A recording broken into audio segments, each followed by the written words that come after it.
என் அன்பு பிள்ளையே, இன்று நீ இந்த வார்த்தைகளை கேட்டுக்கொண்டிருப்பது ஒரு தற்செயல் அல்ல. இந்த நிமிடத்தை உனக்காகவே நான் ஏற்படுத்தியிருக்கிறேன். இந்த உலகத்தில் எத்தனையோ வீடியோக்களும் எத்தனையோ வார்த்தைகளும் இருந்தபோதும் உன் கண்கள் இதில்தான் நின்றன. அது தற்செயல் அல்ல. உன் இதயம் இன்று என்னிடம் கேட்க வேண்டிய ஒரு பதில் இருந்ததால்தான் நான் உன்னை இங்கே அழைத்தேன்.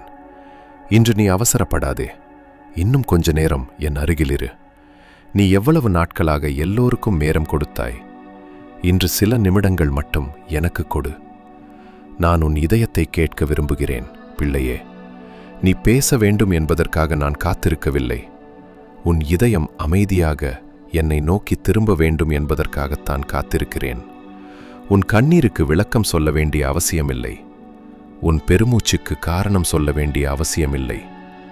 ஒரு தந்தை தன் பிள்ளையின் முகத்தை பார்த்தாலே அவன் மனநிலையை அறிந்து கொள்வது போல உன் இதயத்தின் சோர்வை நான் அறிவேன்.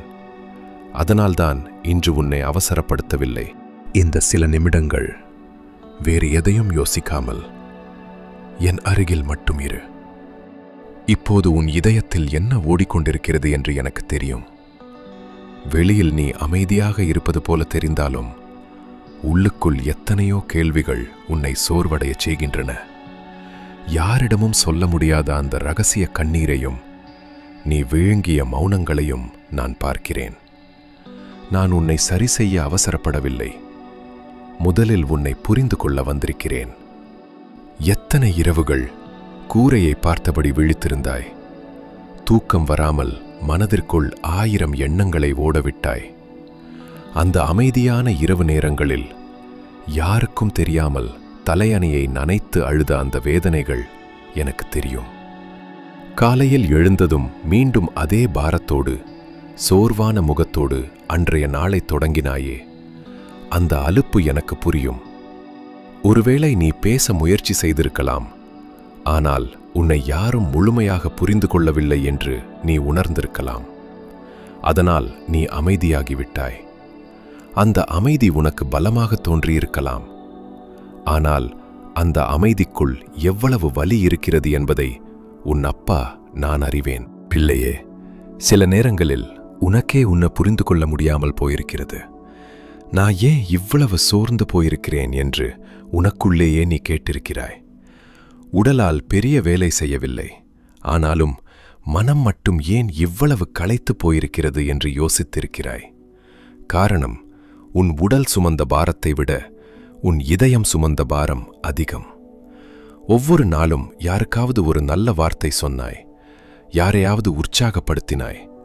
ஆனால் உன் இதயத்திற்கு ஒரு நல்ல வார்த்தை சொல்ல யாரும் இல்லாத அந்த அமைதியை நான் பார்த்தேன். அதனால்தான் இன்று உன்னை நான் குற்றம் சொல்லவில்லை. உன்னை ஓய்வெடுக்க அழைக்கிறேன். பிள்ளையே, சில காயங்களுக்கு பெயரே இருக்காது. யாராவது உன்னை திட்டியதாலோ யாராவது உன்னை விட்டு விலகியதாலோ மட்டும் அந்த வலி வரவில்லை. நீ உன்னால் முடிந்த அளவுக்கு உண்மையாக வாழ்ந்தும் ஏன் இவ்வளவு தவறாக புரிந்து கொள்ளப்பட்டேன் என்ற கேள்வியும் உன்னை களைத்திருக்கிறது. நல்லதை செய்ய நினைத்த போதும் எல்லோரையும் மகிழ்ச்சியாக வைத்திருக்க முயன்ற போதும் ஏன் சில விஷயங்கள் இப்படி நடந்தது என்று நீ அமைதியாக யோசித்திருக்கிறாய். அந்த பதில் கிடைக்காத கேள்விகள்தான் இன்று வரை உன் இதயத்தை சோர்வடையச் செய்திருக்கின்றன. ஆனா பிள்ளையே, எல்லா கேள்விகளுக்கும் உடனே பதில் கிடைக்க வேண்டிய அவசியமில்லை. சில பதில்கள் காலம் கடந்த பிறகுதான் புரியும். அதுவரை என் கையை மட்டும் விடாதே. எத்தனை முறை நீ உன் கண்ணீரை யாருக்கும் தெரியாம துடைத்திருக்கிறாய். எத்தனை முறை உன் இதயம் உடைந்து கொண்டிருந்தும் மற்றவர்களுக்காக நீ சிரிக்க வேண்டியிருந்தது. எல்லோரும் உன் சிரிப்பைத்தான் நம்பினாங்கள். நீ நல்லாத்தான் இருக்கிறாயா என்று கேட்டபோது நல்லா இருக்கிறேன் என்று நீ சொன்ன அந்த ஒரு வார்த்தையைத்தான் அவர்கள் கேட்டார்கள். அந்த வார்த்தைக்கு பின்னால் எவ்வளவு வேதனை மறைந்திருந்தது என்பது அவர்களுக்கு தெரியாது. உன் வலியை காட்டினால் மற்றவர்கள் கவலைப்படுவார்கள் என்று நீயே அதை மறைத்தாய். நீ சொல்லாமல் அழுத அந்த ஒவ்வொரு விம்மலும் என் இதயத்தை அடைந்தது. பிள்ளையே, ஒரு விஷயத்தை நீ கவனித்தாயா? காயமடைந்த இதயம் சத்தமாக அழுவதில்லை. அது மெதுவாக அமைதியாகிவிடும். முன்பு போல் யாரிடமும் மனம் திறந்து பேச விரும்பாது, எளிதாக நம்பவும் முடியாது. சந்தோஷமாக இருக்க வேண்டிய தருணங்களில் கூட ஏதோ ஒன்று உள்ளே பிடித்து கொண்டிருப்பது போல இருக்கும். அது உன் தவறு அல்ல, நீ அதிகமாக காயப்பட்டதன் அடையாளம்.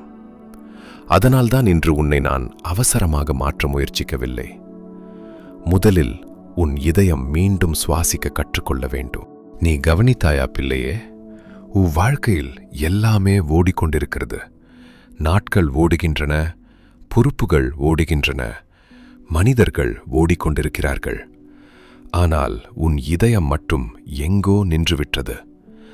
ஒரு நாள் அமைதியாக அமர்ந்து, எந்த பயமும் இல்லாமல், எந்த அவசரமும் இல்லாமல் ஆழமாக மூச்சு விட்டது எப்போது என்று கூட உனக்கு நினைவிருக்காமல் இருக்கலாம்.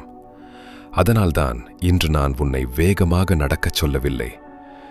என் சமாதானத்தில் கொஞ்ச நேரம் தங்கச் சொல்கிறேன். ஏனென்றால் அவசரப்படுகிற இதயத்திற்கு பதில்களன் அமைதிதான் முதலில் தேவை. இதோ இன்று உன் இதயத்தை தேற்ற வந்திருக்கிறேன். இப்போது என்ன செய்ய வேண்டும் என்று கேட்கிறாயா? என் அருகில் அமைதியாக வந்து அமர். உன் பாரத்தை என்னிடம் கொண்டு வா. எல்லா பிரச்சனைகளும் இந்த நொடியில் மறைந்துவிடும் என்று நான் சொல்லவில்லை.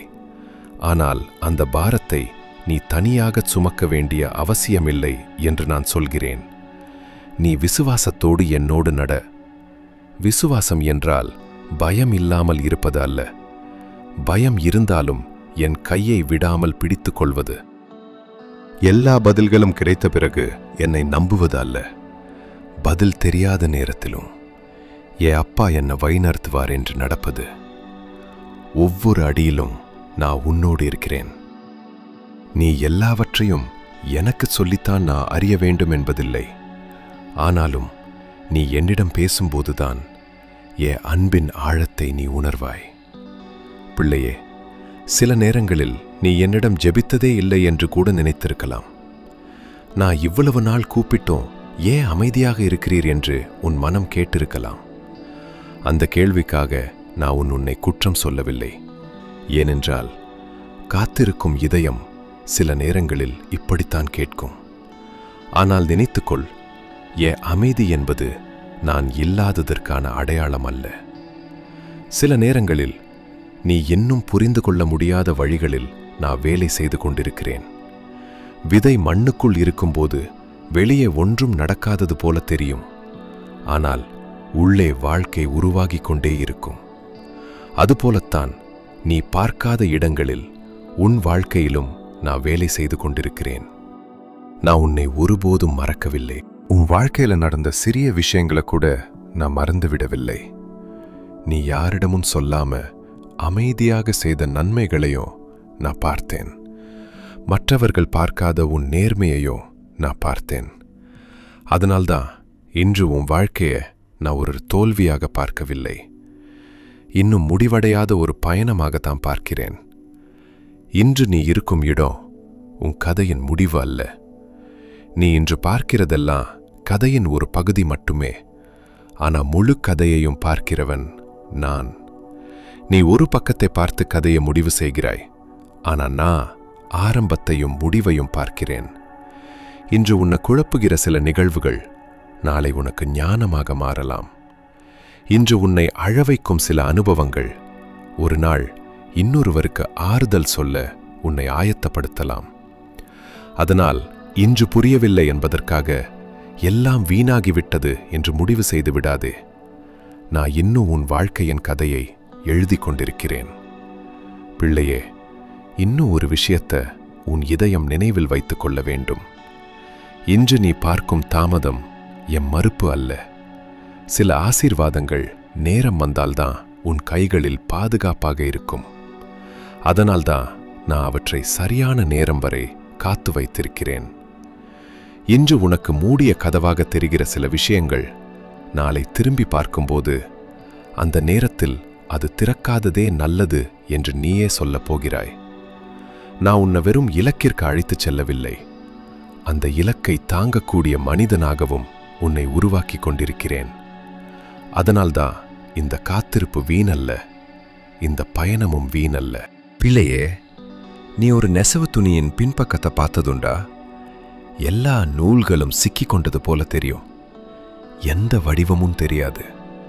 ஆனா அதே துணியை மறுபக்கம் திருப்பி பார்த்தால் எவ்வளவு அழகான வேலைப்பாடு தெரியும். இன்று நீ பார்ப்பது உன் வாழ்க்கையின் பின்பக்கம்தான். அதனால் எல்லாமே குழப்பமாக தெரிகிறது. ஆனால் முழு படத்தை நான் பார்க்கிறேன். அதனால்தான் நீ இன்னும் கொஞ்சம் என்னை நம்பி நட. நீ செய்ய வேண்டியதை உண்மையோடும் பொறுப்போடும் தொடர்ந்து செய். மீதியை பற்றிய பயத்தை என்னிடம் விட்டுவிடு. நீ நேர்மையோடு உன் கடமைகளை செய்யும்போது நான் உன் வழிகளை ஆசீர்வதிப்பேன். பிள்ளையே, நான் உன் வாழ்க்கையில் செய்யப்போகும் நன்மைகள் உன்னை மட்டுமே மகிழ்ச்சிப்படுத்துவதற்காக அல்ல, வாழ்க்கையை பார்த்து மற்றவர்கள் என் அன்பை அறிந்து கொள்ளும்படியாகவும் உன்னை நான் பயன்படுத்த விரும்புகிறேன். அதனால்தான் இன்று நீ அனுபவிக்கும் ஒவ்வொரு கண்ணீருக்கும், ஒவ்வொரு காத்திருப்புக்கும், ஒவ்வொரு சோதனைக்கும் ஒரு அர்த்தம் இருக்கிறது.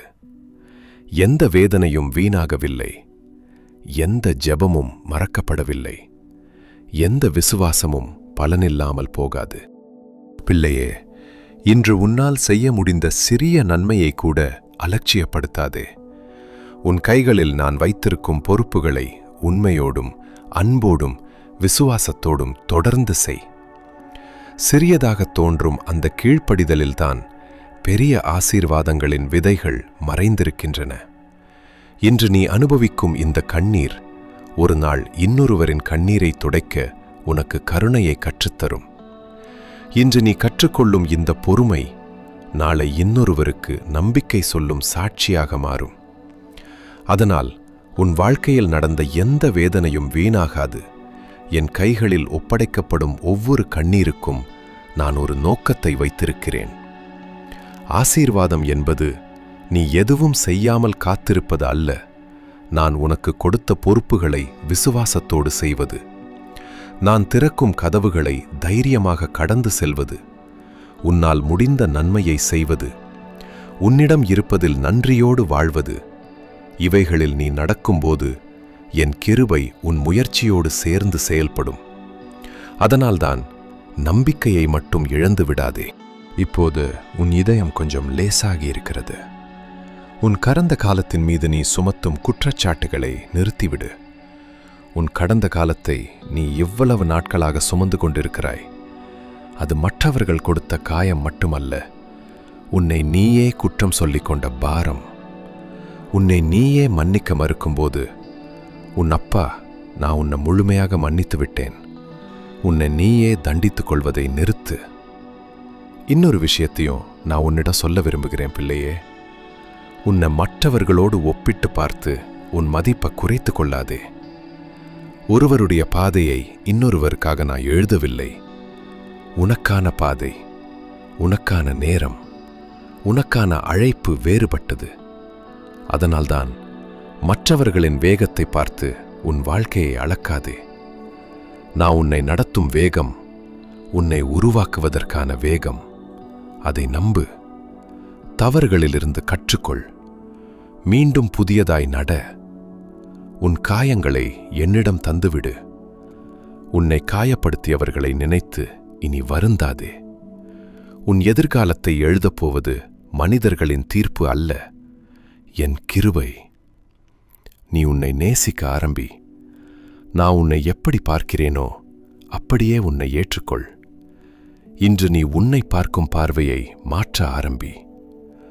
உலகம் உன்னை எப்படி அழைக்கிறது என்பதல்ல, நான் உன்னை எப்படி அழைக்கிறேன் என்பதுதான் உன் உண்மையான அடையாளம். நீ கைவிடப்பட்டவன் அல்ல, மறக்கப்பட்டவன் அல்ல. என் அன்புக்குரிய பிள்ளை. பிள்ளையே, சில நேரங்களில் அதிகமாக பேசுவது ஜெபம் அல்ல, அமைதியாக என் அருகில் இருப்பதும் ஜெபம்தான். என்ன சொல்லுவது என்று தெரியாமல் நீ அமைதியாக அமர்ந்திருக்கும் போதும் நான் உன் இதயத்தை பார்த்து கொண்டிருக்கிறேன். இப்போது பிள்ளையே, இத்தனை நேரம் நான் பேசியதை உன் மனதால் மட்டும் கேட்காதே, உன் இதயத்தாலும் ஏற்றுக்கொள். சில காயங்கள் அறிவால் குணமாகாது, அன்பால் மட்டுமே குணமாகும். அதனால்தான் இந்த சில நிமிடங்களில் பதில்களை தேடாமல் என் அன்புக்குள் மட்டும் அமைதியாக இரு. பிள்ளையே, இந்த சில நிமிடங்களில் உலகம் உன்னிடம் என்ன சொல்கிறது என்பதை மறந்துவிடு. உன்னை பற்றி மற்றவர்கள் என்ன நினைக்கிறார்கள் என்பதையும் மறந்துவிடு. இந்த நிமிடம் நீ என் பிள்ளை என்பதுதான் முக்கியம். அதற்கு மேல் எந்த அடையாளமும் உனக்கு தேவையில்லை. சாதித்தது, சாதிக்காதது, வெற்றி, தோல்வி, இவை எல்லாவற்றையும் ஒரு நிமிடம் வெளியே வைத்துவிடு. நான் உன்னை நேசிப்பது உன் சாதனைகளுக்காக அல்ல, நீ என் பிள்ளை என்பதற்காக. இப்போது எந்த அவசரமும் இல்லை பிள்ளையே. யாரையும் நிரூபிக்க வேண்டிய அவசியமில்லை. இந்த சில நிமிடங்களில் நீ எதையும் சாதிக்க வேண்டியதில்லை. என் அன்புக்குள் அமைதியாக இருப்பது மட்டும் போதும். இந்த அமைதியை உன் இதயம் முழுவதும் உணர அனுமதி கொடு. இந்த ஓய்வை உன் ஆன்மா ஏற்றுக்கொள்ள அனுமதி கொடு. உன் தோள்களில் இருந்த பாரத்தை கற்பனை செய். அதை மெதுவாக என் கைகளில் வை. ஆழமாக ஒரு மூச்சை இழு. அவசரப்படாதே. இன்னொரு ஆழமான மூச்சை இழு. நான் இங்கே இருக்கிறேன். உன் பிரசன்னமே போதும். அந்த அமைதியை உணர். இன்றைய இரவு வீணான இரவு அல்ல பிள்ளையே. இந்த இரவு உன் இதயம் மீண்டும் மூச்சுவிட கற்றுக்கொள்ளும் இரவு. மீண்டும் நம்பிக்கையை தேர்ந்தெடுக்கும் இரவு. நாளை காலை ஜன்னல் வழியாக வரும் முதல் வெளிச்சத்தை பார்க்கும்போது இந்த இரவு நீ தனியாக கடக்கவில்லை என்பதை நினைவுபடுத்து. அதே சூழ்நிலை இருக்கலாம், ஆனால் நாளையை எதிர்கொள்ளும் உன் இதயம் மாறத் தொடங்கும். அதுவே புதிய ஆரம்பம். இன்று இரவு நீ பிடித்து கொண்டிருக்கும் பாரத்தை விடு. மீதியை நான் பார்த்துக் கொள்கிறேன். நான் விழித்திருக்கிறேன். நீ ஓய்வெடுக்கலாம். நாளை காலை நீ விழிக்கும்போது எல்லா பிரச்சனைகளும் மறைந்திருக்கும் என்று நான் வாக்கு கொடுக்கவில்லை. ஆனா அவற்றை எதிர்கொள்ளும் உன் இதயத்தில் இன்று இல்லாத ஒரு புதிய தைரியம் இருக்கும். இன்று இல்லாத ஒரு புதிய சமாதானம் இருக்கும். இன்று இல்லாத ஒரு புதிய நம்பிக்கை இருக்கும். ஏனென்றால் சூழ்நிலையை விட பெரியவர் உன் அப்பா உன்னோடு நடக்கிறார். பிள்ளையே, அந்த உண்மையை மட்டும் மறந்துவிடாதே. இன்று இரவு நீ தூங்கும் நேரத்திலும் நான் உனக்காக வழிகளை ஆயத்தப்படுத்திக் கொண்டிருப்பேன். நீ ஓய்வெடுக்கும் நேரத்தில் உன் கண்களுக்கு தெரியாமல் உன் நன்மைக்காக நான் தொடர்ந்து செயல்பட்டு கொண்டிருப்பேன். அதனால் எல்லாவற்றையும் நீயே கட்டுப்படுத்த வேண்டும் என்ற பாரத்தை இன்றோடு இறக்கி வைத்துவிடு. என் கையை மட்டும் பிடித்துக்கொள். மீதியை நான் பார்த்து கொள்கிறேன். இந்த இரவு முடிவல்ல பிள்ளையே. இது ஒரு புதிய நம்பிக்கையின் தொடக்கம். இன்று உன் இதயத்தில் நான் விதைக்கும் இந்த சமாதானம் நாளை நீ எடுக்கும் ஒவ்வொரு அடியிலும் உன்னோடு நடக்கும். அதை மறந்துவிடாதே. நான் விழித்திருக்கிறேன். உன்னை காத்து கொண்டிருக்கிறேன். நீ அமைதியாக ஓய்வெடுக்கலாம். பிள்ளையே, இந்த சில நிமிடங்களில் நான் உன் இதயத்தோடு பேசியதை நீ உணர்ந்திருந்தால் இந்த இரவு நீ தனியாக இல்லை என்பதை மறந்துவிடாதே. நான் உன்னோடு இருக்கிறேன். நாளையும் உன்னோடு நடப்பேன். என் சமாதானத்தில் ஓய்வெடு. ஆமென். இந்த வார்த்தை உண்மையாக உங்கள் இதயத்தோடு பேசியிருந்தால் ஆமென் என்று எழுதிவிடுங்கள். அது வெறும் ஒரு வார்த்தை அல்ல. ஆண்டவரே, இந்த வார்த்தையை என் இதயத்தில் ஏற்றுக்கொள்கிறேன். என் வாழ்க்கையை உம்முடைய கைகளில் ஒப்படைக்கிறேன். என்னை வழிநடத்துங்கள் என்ற உங்கள் இதயத்தின் ஜபமாக இருக்கட்டும். தேவனுடைய நாமம் மகிமைப்பட இன்று ஆண்டவர் இந்த வார்த்தையின் மூலம் யாருடைய இதயத்தோடு பேச விரும்புகிறாரோ அவர்களோடும் அன்போடு பகிர்ந்து கொள்ளுங்கள். ஆமென், ஆமென், ஆமென்.